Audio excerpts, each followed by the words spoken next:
Bonsoir à toutes et à tous. Bienvenue à Cage pour cette nouvelle conférence organisée par notre association Forum Events sur le thème « Quelle vision pour Bordeaux ?» Nous avons ce soir le plaisir d'accueillir l'actuel maire de Bordeaux et candidat à sa réélection, M. Nicolas Florian. En effet, les dimanches 15 et 22 mars prochains se tiendront en France les élections municipales devant élire ou réélire près de 500 000 conseillers municipaux qui ensuite désigneront les maires des quelques 35 000 communes françaises. Selon un sondage OpinionWay d'octobre dernier, le maire est vu par 3/4 des Français comme l'élu qui comprend le mieux leurs préoccupations quotidiennes.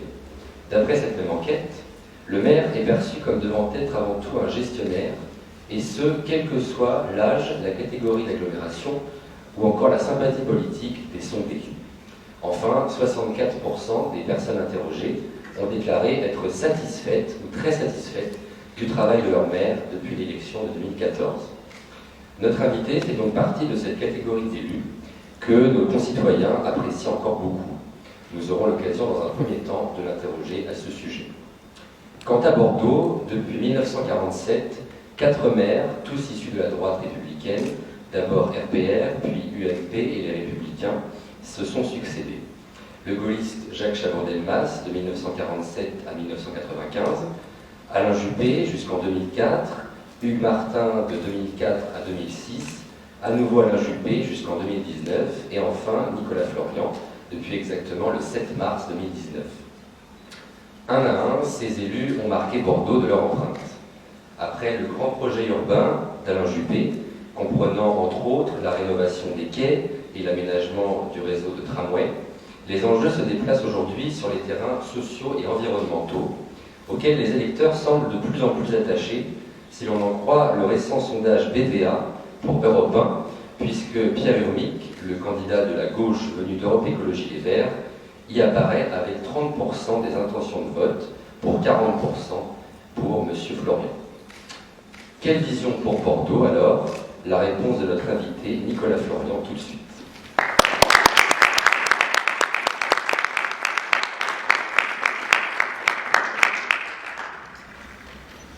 Alors, bonsoir à toutes et à tous d'être venus assister à cette conférence.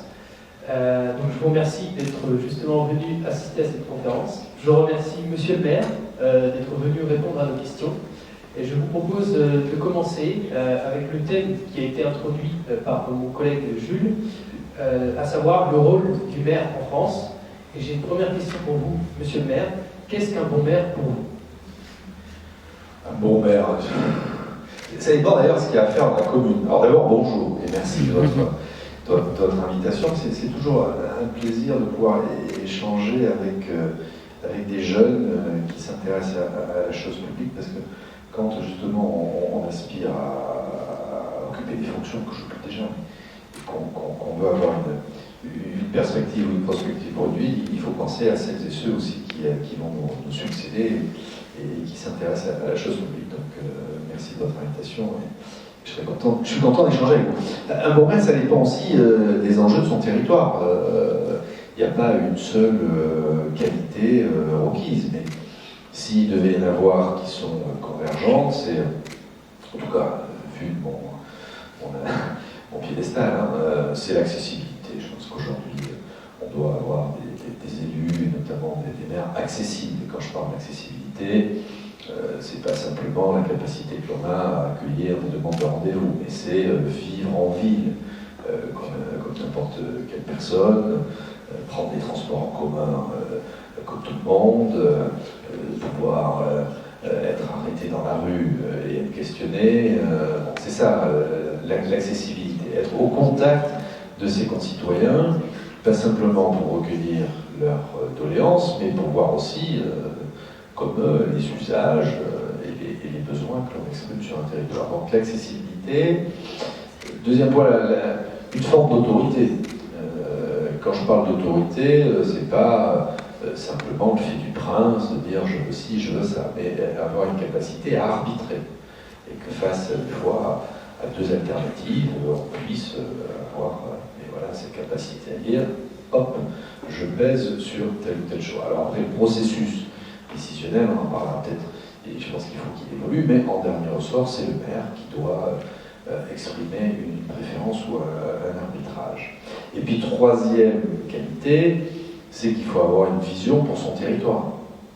Et quand on parle d'une vision pour son territoire, c'est d'abord bien connaître, ça revient à la première qualité. Quand je parle d'accessibilité, c'est bien connaître son territoire, c'est bien connaître, c'est d'avoir une vision pour la ville, pour le territoire, mais surtout être, j'allais dire, en adéquation avec les besoins humains.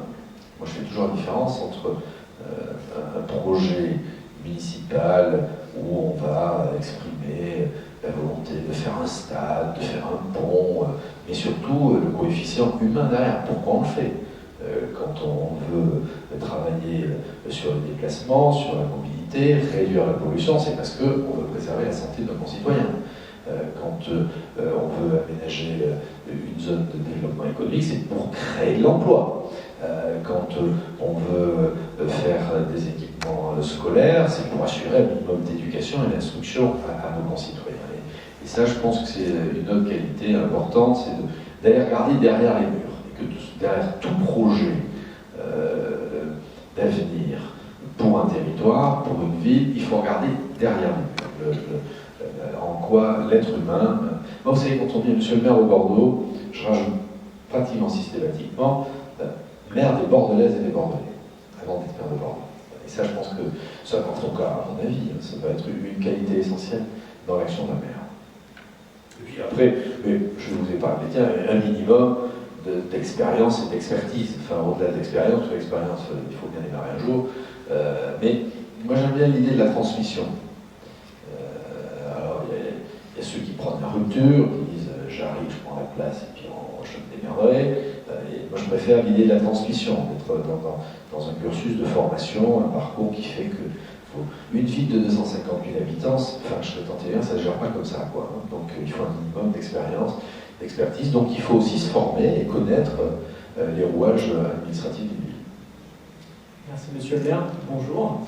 Vous parlez du coup dans les qualités du maire de l'accessibilité, ce qui fait directement lien avec la question, puisqu'au lendemain de votre désignation en mars dernier, vous disiez sur France 3 Aquitaine que sous le mandat d'Alain Juppé, celui-ci prenait la lumière et que ses équipes se rangeaient souvent derrière lui. Vous souhaitez au contraire un nouveau fonctionnement basé sur le collectif où vos équipes seraient plus visibles. Pensez-vous donc que les Bordelaises et Bordelais sont prêts à faire le choix d'un collectif après plus de 70 ans de mandat incarné par des figures emblématiques et nationales? Alors, quand j'ai déclaré ça, j'ai dit comme ça. Dans mon esprit, c'était pas dire qu'Alain Juppé ne travaillait pas en collectif. Moi, j'ai travaillé avec lui pendant des années et il avait justement une capacité à bien s'entourer. Mais donc, il travaille en collectif. Mais c'est vrai que facialement, et ça, j'en ai pris conscience sitôt après mon élection, c'était l'arbre qui cachait un peu la forêt. En termes de notoriété, de popularité, de reconnaissance. Moi, quand je suis devenu maire, et là, du coup, votre égo en prend un peu un coup, les gens ne me connaissaient pas. C'est pour ça que j'avais fait ces grandes affiches. Je ne sais pas si vous vous souvenez, j'ai fait de belles affiches pour dire, voilà notre nouveau maire. Parce que j'avais bien compris que les gens ne me connaissaient pas. Bon. Et c'est en ce sens où je disais qu'Alain Juppé, il captait la lumière, et qu'effectivement, autour, c'était peut-être un peu plus confidentiel. Bon. Mais quand je dis ça aussi, et j'en ai la conviction profonde, je pense qu'aujourd'hui, nos concitoyens ne sont plus en attente du grand homme, quel qu'il soit. Ils sont plutôt en attente d'un travail plus collégial, plus collectif. Et moi, je souhaite vraiment qu'on mette des visages sur les politiques publiques. Et il ne s'agit pas... alors, dans une équipe, il faut un chef. Bon, il faut un patron. Mais un patron, c'est pas la même chose que d'avoir des gens derrière lui ou d'avoir des gens à côté de lui. Moi, je souhaite d'avoir des gens à côté de moi et qui puissent aussi incarner des politiques publiques et être identifiés comme étant des acteurs publics. C'est en ce sens que j'ai déclaré ça. Et par ailleurs, ce snobisme de dire les grands hommes, d'accord, enfin, Juppé a été Premier ministre avant d'être maire. Jacques Chaban-Delmas a été un grand résistant toutes celles et tous ceux qui vous expliquent. D'abord, il faut être enraciné et travailler sur le territoire. Avant de regarder le ciel, il faut regarder la terre. Bien, merci. Nous allons donc passer les questions au niveau de la transformation du territoire en bordelais. Selon vous, concrètement, Monsieur Florian, comment optimiser la mobilité au sein de la ville ainsi que son attractivité? Alors, deux sujets un petit peu différents, mais qui peuvent être liés. Alors, je peux comprendre que ça ferait peut-être l'objet d'une troisième question, non, quatrième question. Sur l'attractivité, moi j'aime pas trop le terme attractivité, parce que souvent l'attractivité, c'est au détriment de quelqu'un ou de quelque chose. Typiquement, c'est en termes de territoire. Bon, et j'y reviendrai après. Alors, sur la mobilité, je vais essayer d'être synthétique parce que le sujet reste. On a aujourd'hui une difficulté sur notre agglomération en termes de déplacement et de mobilité. On a une agglomération qui est en croissance démographique, qui s'est énormément concentrée en termes d'activité, de création de logements. Et à côté de ça, on a une partie de la population qui a quitté la ville ou l'agglomération parce que le logement devient un peu trop cher, vont se loger à l'extérieur, mais continuent à avoir une activité à Bordeaux. Et donc, ça percute entre celles et ceux qui restent sur le territoire, celles et ceux qui viennent de l'extérieur, ce qu'on appelle le mouvement bordelaire, domicile-travail. Et tout ça est un facteur de congestion. Bon. Sur la mobilité, il n'y a pas une seule solution unique. Il faut une addition d'actions, de réorientation des politiques publiques qui, dans une chaîne d'action, devrait soulager tout ça. Il y a d'abord la rocade, qui est le point le plus noir en termes de mobilité. La rocade, la priorité, c'est de finir la mise à 2 fois 3 voies. Ça va être fait d'ici 2022. Et une fois qu'elle sera mise à 2 fois 3 voies, il y aura encore au moins deux enjeux essentiels. Le réaménagement d'échangeurs 26 et le réaménagement d'échangeurs 19. C'est ce qui va à Lyon, c'est ce qui va à Toulouse, qui sont 2 points vraiment bloquants sur la rocade. Et même si aujourd'hui c'est la compétence de l'État, on réclame depuis de nombreuses années qu'on transfère la compétence à l'agglomération, nous on est prêts à financer pour refaire les échangeurs. Et puis après il y a un autre projet qui est de la mise à 2 fois 4 voies. Il ne s'agit pas d'écarter la rocade, mais de créer une 4e voie en réduisant les bandes de roulement, en rognant sur la bande d'arrêt d'urgence et en réduisant la circulation à 70 km/h. Une fois qu'on aura fait ça, on va augmenter la fluidité. Il n'en demeure pas moins que la rocade aujourd'hui est un lieu qui à la fois sert de transit et de desserte. Transit, c'est notamment les 15 000 poids lourds qui font sud, sud-nord et qui te font passer. Et la desserte, c'est des gens qui habitent à Bruges mais qui vont travailler à Bessac. Donc se posera très rapidement la question d'un contournement, je ne parle pas d'un contournement, de ce flux de camions. Et c'est le projet que moi je soutiens avec un certain nombre de maires et d'élus de raccorder toutes ces grandes infrastructures autoroutières au départ de la 63, d'abord la 62, c'est Toulouse, vers la 89 Lyon, avec des barreaux qui relieraient après à la 10 pour contourner le flux de camions. Bon. Après, il y a ce qui se passe en termes de transport en commun, où en fait le modèle du réseau de transport en commun sur l'agglomération est un réseau en étoile. C'est-à-dire que si vous êtes à Saint-Médard-en-Jalles, que vous voulez vous rendre à Kedge, par un bus ou par un tram, vous passez directement par Bordeaux pour après repartir avec Alençon. Et donc, le projet que l'on soutient, que je soutiens pour les années qui viennent, c'est d'avoir une liaison circulaire avec la réhabilitation de la ligne de chemin de fer, avec un RER dit métropolitain qui permettrait d'avoir une liaison toute circulaire sans rentrer dans le centre-ville, et ça permettrait d'alléger nécessairement et de soulager notre réseau de transport en commun. Et puis troisième zone d'influence, c'est ce qui se passe à l'intérieur des boulevards ou pas loin, où là l'enjeu c'est la place de la mobilité douce par rapport à la voiture. C'est une courbe, j'ai dire, structurelle. Aujourd'hui, en 2009, la part des piétons dans les déplacements quotidiens c'était 35%, aujourd'hui c'est 40%. Donc le mode le plus important de déplacement à Bordeaux, c'est la marche à pied. La part du vélo est passée de 8% à 15%, la part de la voiture est passée de près de 40% à 27%, et la part des transports en commun, malgré 900 millions d'euros d'investissement, est passée de 14 à 15%. Donc l'enjeu, c'est vraiment la mobilité douce, et quelle est la place que l'on fait auprès des mobilités douces. D'une part, pour accompagner ce mouvement vers notamment le vélo, donc c'est-à-dire plus de pistes cyclables sécurisées, plus d'aires de stationnement vélo pour les cyclistes, et pratiquement 40 000 trajets jour vélo sur la ville de Bordeaux. Je ne parle pas de l'agglomération, je parle que de la ville de Bordeaux. Donc ça, il faut accompagner ce mouvement dans les changements d'usage qui correspond aussi à un changement de la sociologie de la ville. C'est-à-dire que pendant très longtemps, on vivait, mais on ne travaillait pas nécessairement en ville. Aujourd'hui, on a toute une partie de notre population qui vit et travaille en ville et qui, du coup, a moins besoin d'une voiture ou de déplacements longs et qui peut faire une mobilité douce. Voilà. Et ça, c'est très profond. C'est pour ça que je m'éteins un peu la question. En fait, le modèle urbain d'Alain Juppé, quand il est arrivé en 1995, c'était d'étendre le centre-ville. C'est son modèle urbain, d'aménagement urbain. Ça passe par Atlantique, ça passe par Bassin à Flot, la rive droite, il étend le centre-ville. Moi, je propose que, dans la vision que j'ai pour les années qui viennent, c'est d'avoir, alors le terme n'est pas très sexy, mais c'est le seul que j'ai trouvé, une vision polycentrique du développement. Et le polycentrisme, c'est d'avoir des centres dans la ville, connectés, bien évidemment, à chaque quartier, d'un lieu de vie.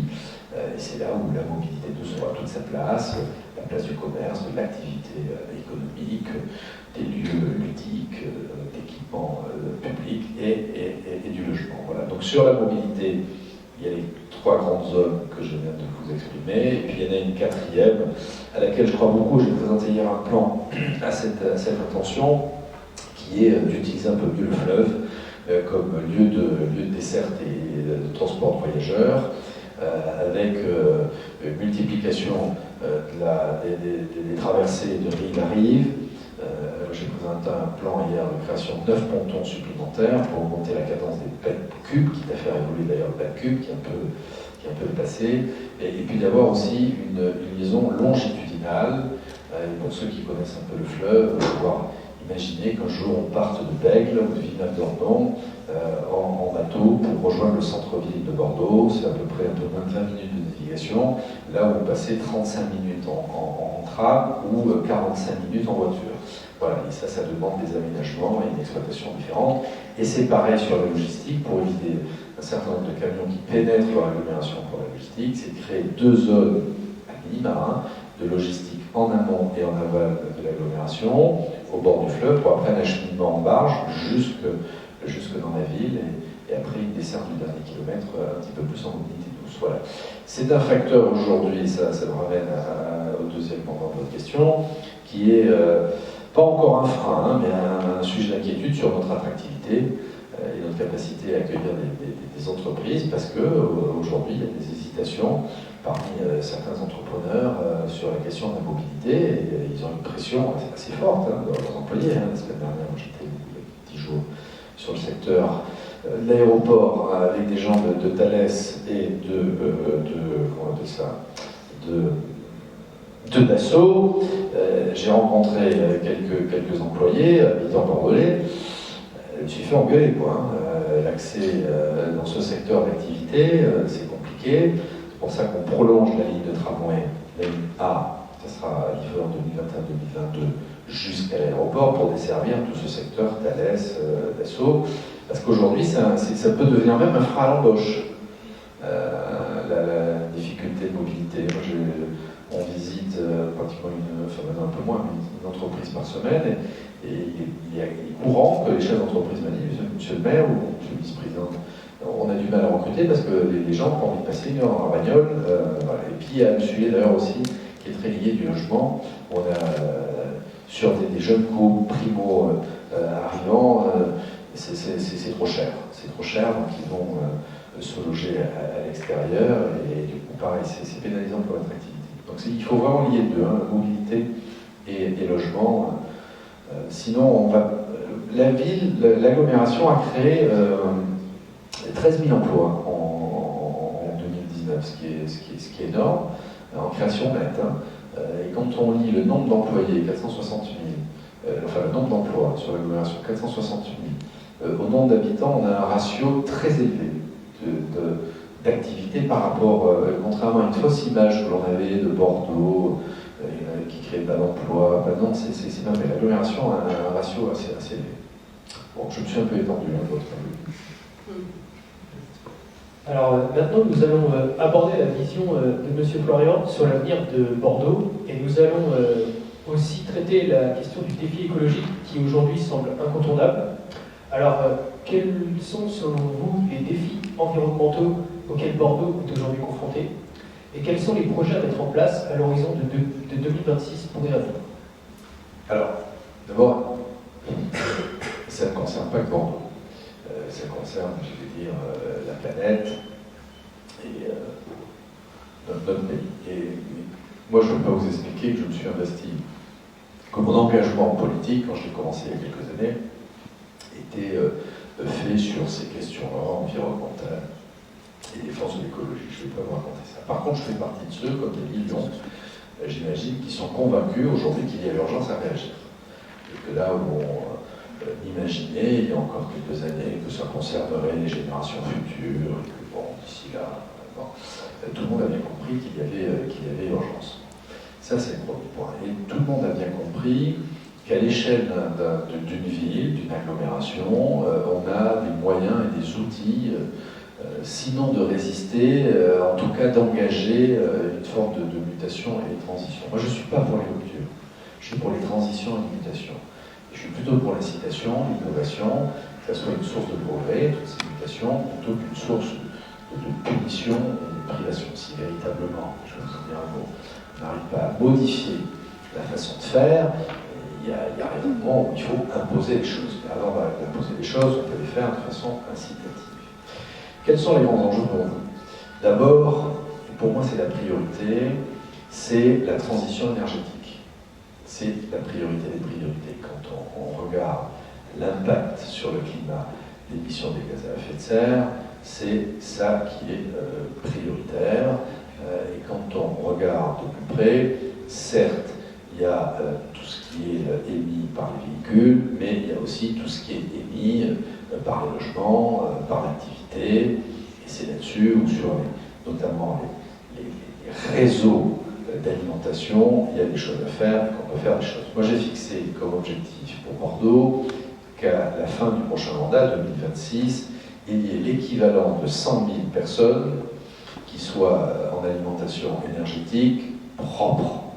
Qu'est-ce qu'on met dans cette alimentation énergétique? C'est les réseaux de chaleur. Un réseau de chaleur, c'est quoi? Un réseau de chaleur, c'est aller chercher de la géothermie très profond et alimenter une activité, des logements. Le réseau de chaleur, c'est aussi tout ce qui relève de la biomasse, la méthanisation. On n'est pas très en avance là-dessus sur la région bordelaise, il faut qu'on développe ça. Quoi qu'il en soit, sur les 3 réseaux de chaleur que l'on a à Bordeaux, ça sera l'équivalent de 28 000 personnes qui seront entre guillemets en autonomie énergétique, en tout cas en énergie propre, d'ici 2026. Il y a le photovoltaïque. On va construire peut-être la plus grande ferme urbaine photovoltaïque de France, qui sera à côté du stade Matmut. Je ne sais plus exactement le nombre d'hectares auquel ça correspond, mais là aussi c'est près de 20 000 personnes qui seront alimentées par du photovoltaïque, c'est la deuxième piste. Et les trois autres pistes que j'ai en tête, la troisième famille, c'est d'aller, c'est en ce sens que je vous parle d'innovation, vers l'éolien urbain. Je crois beaucoup à l'éolien urbain. On a la chance d'avoir, pas loin d'ici, à Talence, une entreprise qui met au point des éoliennes horizontales urbaines. Ce n'est pas des grands mâts de 30 mètres avec des pales de 8 mètres, des trucs de 2 mètres, 2 mètres 50, qui s'intègrent dans le paysage urbain, qui peuvent alimenter ou redistribuer. Parce que souvent, pour ça que je parle d'équivalent nombre de personnes, la production énergétique propre est redistribuée dans le réseau. C'est pas fait que pour alimenter un lieu dédié, même si ça peut être le cas, mais c'est souvent remis dans le réseau. Donc il y a l'éolien urbain, et moi j'ai signé un partenariat avec une entreprise qui n'est pas tout à fait au bout de son développement technologique, et la ville va servir à l'agglomération de clients un peu martyrs, en leur disant on va tester avec vous votre innovation, si ça marche tant mieux, et on déploiera, si ça ne marche pas, mais c'est pas grave, on relèvera la tête et on vous aidera à avancer. Donc ça sur l'éolien urbain, il y a l'hydrolien aussi, on fait des tests sur la Garonne parce qu'il y a beaucoup de courant. Aujourd'hui ça fonctionne, mais le coût de revient est très élevé, le coût du kilowatt est très élevé, c'est 4 à 5 fois plus cher que l'électricité classique issue de nos centrales, du photovoltaïque. Donc il faut le développer pour remettre le prix à un juste niveau. Et puis il y a une dernière piste d'amélioration qui là concernerait plutôt les véhicules, les déplacements, c'est l'énergie, l'hydrogène. Je crois beaucoup à la filière hydrogène.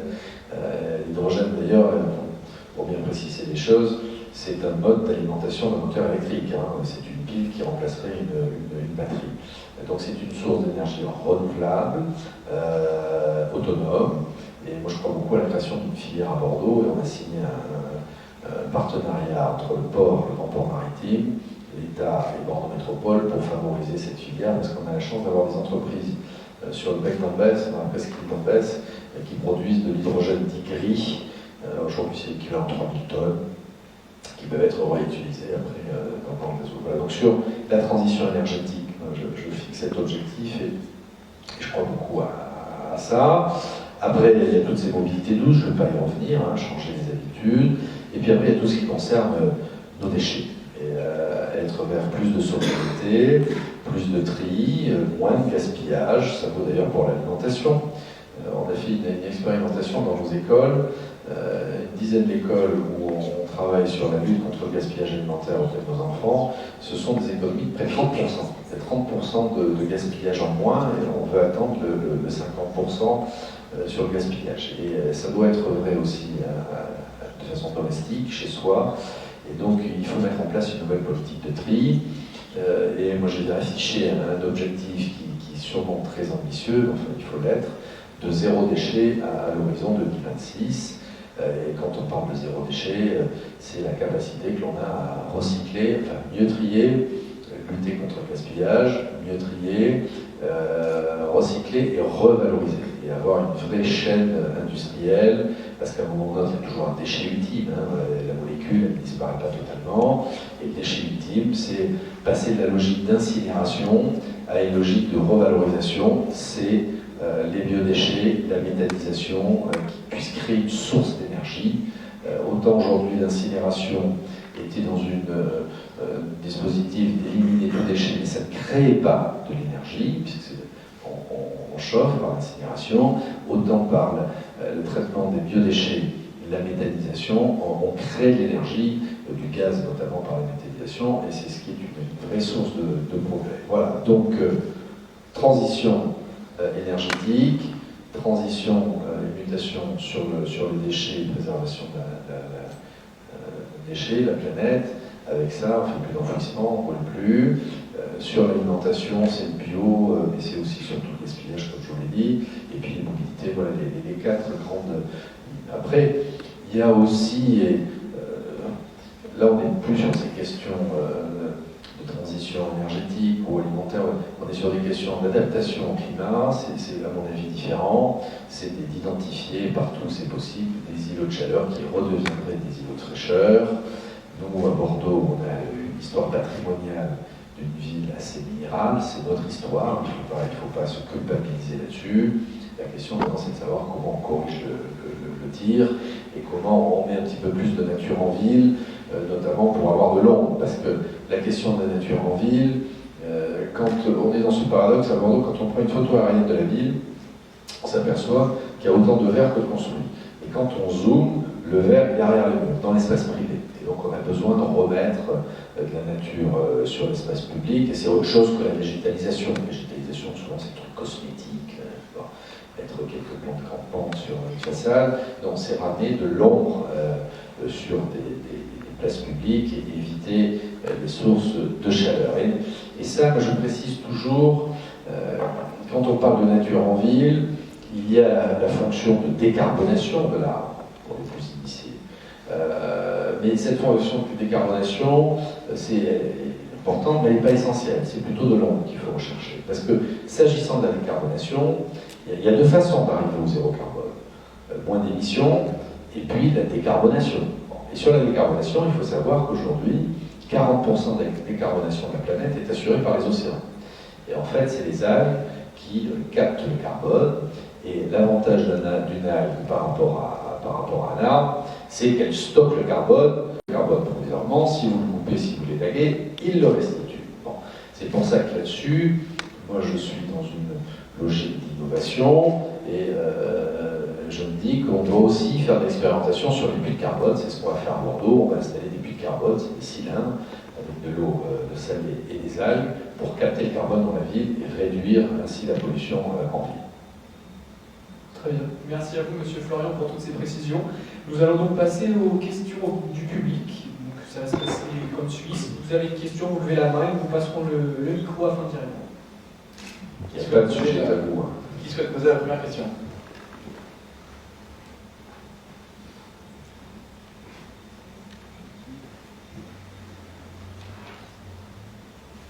Bonjour Monsieur le maire, moi j'ai une question par rapport à la montée des eaux. On sait que Bordeaux est potentiellement menacé dans les décennies à venir.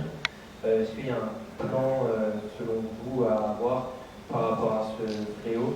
Et est-ce que vous avez des prévisions par rapport à ça? En fait, nous, on ne peut pas avoir un plan qui contrarie la montée des eaux. Elle est aujourd'hui mécanique.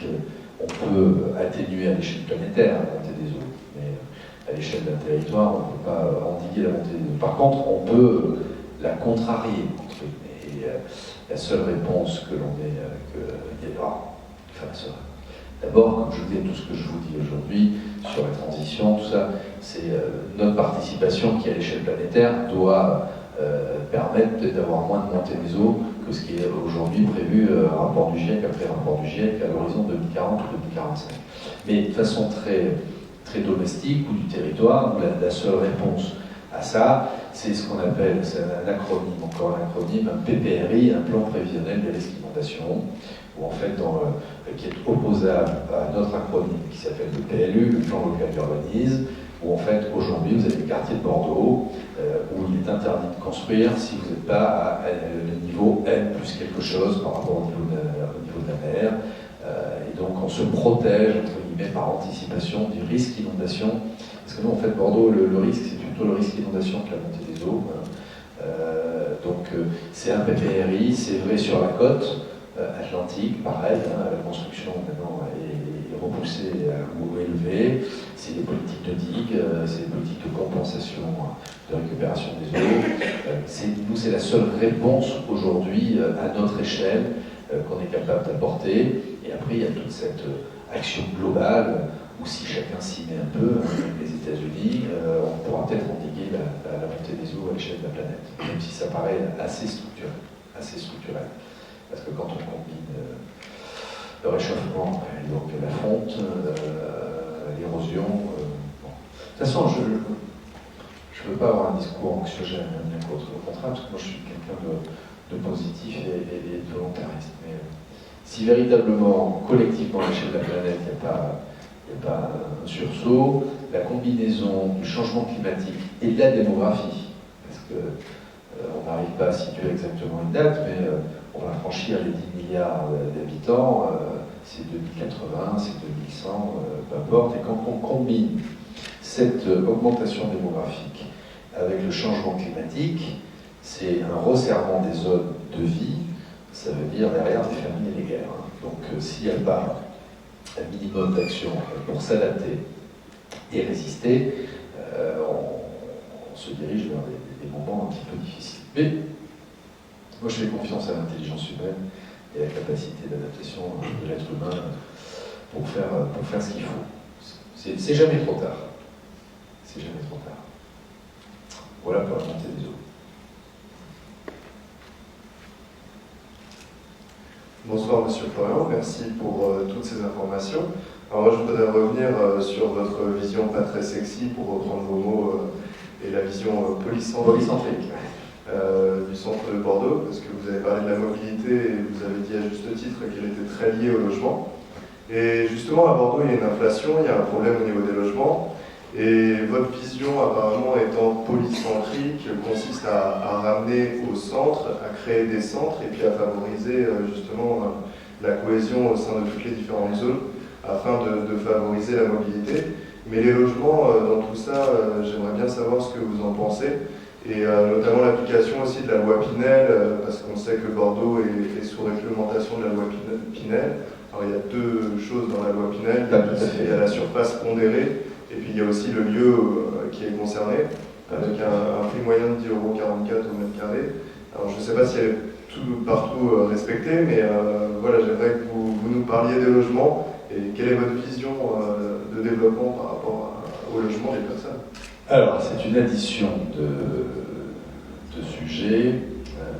Moi, quand je parle d'une vision polycentrique, c'est pas seulement sur les déplacements, c'est de pouvoir remplacer le domicile-travail et d'avoir des vrais lieux de vie par des logements qui soient pas loin d'activité et vice-versa, et de décongestionner un petit peu le centre.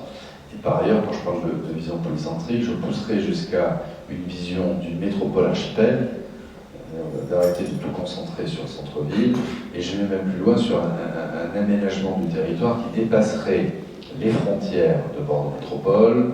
Il ne s'agit pas de transférer la richesse, mais d'équilibrer l'accueil de la richesse entre des territoires périphériques et la métropole, là aussi pour ramener de l'activité en zone périurbaine. Sur le logement, vous parlez de la loi Pinel. Bon, je parlais d'abord de la loi SRU. Et la loi SRU, qu'est-ce qu'elle dit? Elle a été modifiée effectivement par Pinel. C'est qu'on doit atteindre un objectif de 25% de logements sociaux d'ici 2025. On a eu un gros retard là-dessus. Il y a encore en 2014, c'était 15% de logements sociaux. Aujourd'hui, on est à 19%. On rattrape. Et on tiendra l'objectif pour 2025. Et moi, je suis même de ceux qui pensent qu'il faut augmenter encore un peu plus le logement social, parce que quand on parle de logement, je suis pour le parcours résidentiel. C'est-à-dire que tout le monde n'est pas fait pour être propriétaire à la sortie de ses études ou à la sortie d'unifamilial. Il peut y avoir un parcours résidentiel. On peut commencer par le logement social, le marché libre, et après l'accession à la propriété. Vous parlez de la loi Pinel qui fixe des plafonds sur le mètre carré en location. On est en zone tendue, effectivement, mais ce dont vous parlez, c'est essentiellement sur l'investissement locatif. Or, l'investissement locatif sur Bordeaux, là où il correspondait à peu près 70% des investissements sur le nouveau logement, est au-dessous de 50%, donc il y a une régulation naturelle là-dessus, et c'est peut-être la première fois depuis de nombreuses années qu'il y a du stock. Et c'est pour ça que les prix arrêtent d'augmenter, au moins sur la location. Ce qui manque à Bordeaux, c'est du logement intermédiaire. À savoir que nous avons aujourd'hui un prix moyen de construction et d'achat sur du neuf qui est passé de 2 700 € en 2009 à 4 700 € aujourd'hui. Il faut que l'on développe ce que moi j'appelle, je ne suis pas le seul à appeler ça comme ça, du logement dit intermédiaire. C'est des prix de sortie de 2 700 à 3 000 €. C'est ceux-là qui nous manquent, et c'est sur cette population que les gens quittent Bordeaux, notamment les jeunes, les jeunes couples, parce qu'ils n'ont plus les moyens d'acheter. Parce que le prix de sortie gère un style aussi, le prix moyen de location après sur le marché. Donc ça, je veux augmenter dans tous nos programmes immobiliers la part des logements intermédiaires avec des prix contrôlés et des logements dits abordables. Et puis, il y a un autre sujet sur le logement qui peut faire baisser la pression, c'est Airbnb. Airbnb, on a recensé jusqu'à 5000 logements en ville qui étaient sortis du parc locatif, classique, pour aller sur Airbnb, qui est plus rémunérateur. On a pris des dispositions, comme la ville de Paris, on est les deux seuls villes en France à l'avoir fait, notamment sur les logements secondaires, où on impose une compensation. Chaque fois que vous avez une résidence secondaire, vous mettez sur Airbnb, il faut que vous puissiez justifier d'avoir mis un autre logement du même type, dans le même quartier, sur le marché libre. Bon, cette mesure nous a permis en quelques mois de récupérer sur le marché libre à peu près 1 millier de logements, et ça va s'accentuer, et j'espère comme ça un petit peu desserrer la pression sur le logement. Donc plus de production de logements sociaux, plus de production sur du logement dit intermédiaire, contrairement à ce que certains proposeraient. Je ne veux pas d'un moratoire sur les constructions, c'est un contresens. Moins on construit, plus les prix augmenteront, donc il faut continuer à produire du logement. Le tout, c'est que ça soit maîtrisé et équilibré dans le temps. Parce que quand vous parlez de la loi Pinel, sur les plafonds de loyer au mètre carré. Il y a derrière aussi l'idée de l'encadrement des loyers. Bon, moi je ne suis pas favorable à l'encadrement des loyers. Par contre, je suis favorable à l'idée, et c'est ce qu'on va mettre en place sur des autres tests,